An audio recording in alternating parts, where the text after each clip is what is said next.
Congreso, etcétera. Entonces las decisiones ahí van, tampoco estamos tan mal como todo el mundo piensa. De septiembre para acá el país se está moviendo en una dinámica totalmente distinta de lo que habíamos visto los años previos.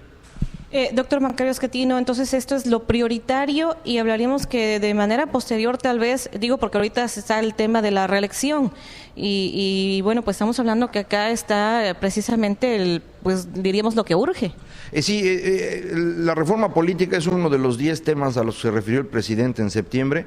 Es un tema que les es muy atractivo a muchos, sobre todo en la clase política y los que escriben en los periódicos y eso. La mayor parte de la población, yo creo que la verdad eso no le interesa mucho, pero bueno, los que toman decisiones quieren resolver esos problemas. El presidente en su discurso, en el desayuno que hizo con motivo de su tercer año en el gobierno, hizo un balance de cómo van los 10 puntos que él había planteado e insistió en la reforma política, ya siendo más claro, reducción de los legisladores, reelección posiblemente, la capacidad de iniciativa tanto de la Suprema Corte como de iniciativa preferencial del Ejecutivo, veto parcial, que son medidas de reforma política. Se parece mucho lo que dijo el presidente, que también ya había semblanteado antes el secretario de Gobernación, a lo que ha propuesto Manlio Fabio Beltrones desde hace más de un año. En consecuencia, parece que hay una posibilidad de que buena parte de los políticos puedan llegar a decisiones aquí. Hay cosas que el presidente plantea y Beltrones no. En particular esto del veto parcial y la iniciativa preferencial, y hay cosas que Beltrones plantea que el presidente no, como la revocación de mandato y la ratificación de gabinete. Ahí es donde me imagino que van a discutir, pero hay muchos puntos de acuerdo en esto que a mí me parece que pueden ser útiles. No son de extrema urgencia en mi opinión, pero tampoco son cosas que debiéramos dejar eternamente. Si se pueden poner de acuerdo y lo pueden sacar, pues adelante que salga, pero reitero, el tema fundamental es fiscal. Ahora bien, en el tema de la reelección, como parecería que se está planteando, porque hay que esperar la iniciativa en qué sentido vendría, pero se habla de para diputados y alcaldes. ¿Usted qué nos dice? Sí, la idea es legisladores, no sé si también quieran incluir a los senadores, que ya estarían entonces 12 años en el gobierno o en el Congreso. A mí me parece que la reelección puede ser útil si vamos a tener mayoría relativa, es decir, si seguimos pensando que México debe ser un régimen presidencial con diputados y senadores de mayoría, la reelección es útil. Si nos moviéramos a un régimen más parlamentario, entonces no deberíamos tener diputados y senadores de mayoría, sino de representación, y en esos casos la reelección no siempre es útil. Entonces va a depender de esta decisión. En cuanto a los alcaldes, a mí me parece que sería bueno la reelección si dejamos el periodo de los alcaldes en 3 años, porque hay otra idea de ampliarlo a 4. Si lo hacemos de 4 y reelección, sí ya se empieza a hacer como demasiado tiempo. Probablemente 3 y reelección sería una buena solución. Donde le seguimos teniendo miedo a la reelección, y yo creo que con justas razones, en gobernadores y presidente, porque pues hasta que no tengamos bien controlados a esos personajes, esos puestos, pues no los podemos permitir que se reelijan, porque pues hoy en día, por ejemplo, nadie sabe en qué gasta el gobernador en ninguna parte de este país.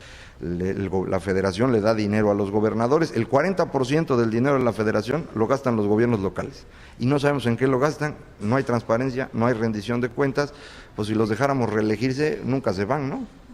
Doctor Macario Esquetino, precisamente pues combinando el tema económico con el político, que nos pasamos un poquito a hablar del tema de la reelección, pero que usted planteaba esta situación del dinero, el presupuesto como fue aprobado, ¿qué perspectiva tendríamos por ahí? Porque se habla de que se flexibilizaron los candados, que si habrá o no rendición de cuentas, que de por sí pues se nos dice que no la hay. ¿Cuál es la expectativa en ese sentido? Sí, ahí hubo una muy mala interpretación. Creo que los que interpretaron mal primero fueron los senadores del PAN, para acabarla de arreglar, pero en realidad no se flexibiliza la forma de revisar a las entidades federativas.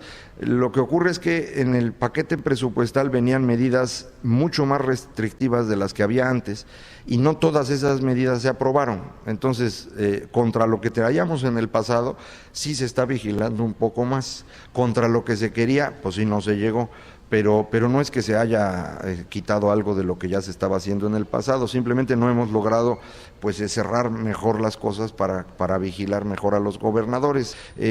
Aquí tenemos problemas de todo tipo, desde que no tenemos una contabilidad homogénea en las entidades federativas. Ya hay una unidad en Hacienda que está organizando un sistema contable homogéneo entre todas las entidades, los municipios y la federación, que nos va a permitir en el futuro vigilar con mucho más cuidado. O sea, también hay problemas técnicos que no permiten vigilar, no es nada más que los gobernadores así sean, también es un problema de estructura, pues. Ahora bien, doctor Macario Schettino, pues devolviendo lo del presupuesto y por supuesto los impuestos que tendremos los mexicanos el año que entra, que pues diversos sectores de la población no están de acuerdo, hay molestia, ¿qué nos dice usted? Pues que son muy quejumbrosos, ¿no? Todo el mundo se queja y no quiere pagar impuestos, pero pues entonces que me expliquen de dónde vamos a pagar lo que gastamos todos, ese es el problema.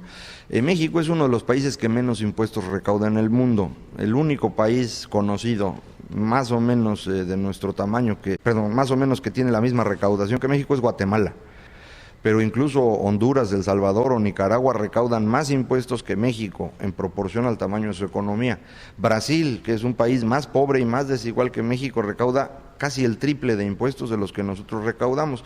Los mexicanos no pagamos impuestos, entonces eso es lo que nos impide tener buenos servicios públicos. Necesitamos pagar.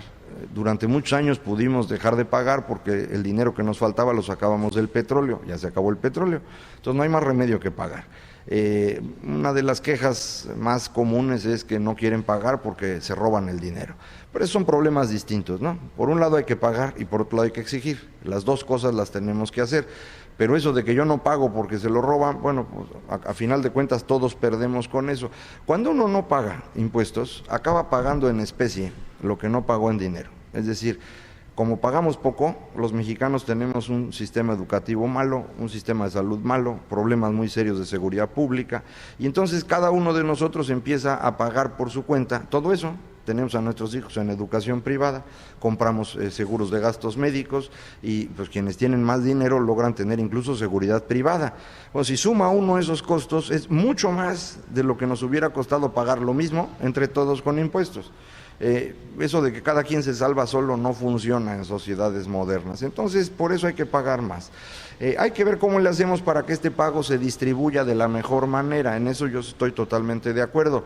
Mientras no tengamos un IVA generalizado, va a ser muy difícil recaudar bien, porque 2/3 partes de nuestros trabajadores están fuera del mercado formal, entonces no están pagando impuestos. Buena parte de los empresarios pues hace las cuentas para no pagar y no hay quien los persiga. Entonces eso es lo que tenemos que ir resolviendo para que todos paguemos de manera justa, pero sí tenemos que pagar, no hay salida.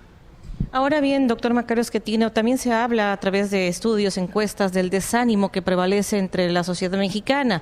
El Universal, de manera reciente, planteaba precisamente esto, de que la apatía, el desánimo impera entre la sociedad. ¿Qué nos comenta usted al respecto? Sí, ese es un problema, ese es el problema más importante. Roger Bartra, antropólogo de primer nivel que tenemos en México, escribió hace poco un libro que se llama La fractura mexicana, donde su principal hipótesis es esa, es decir, lo que ocurre en México, la crisis que tenemos en México, no es de las que se llegan a una explosión, sino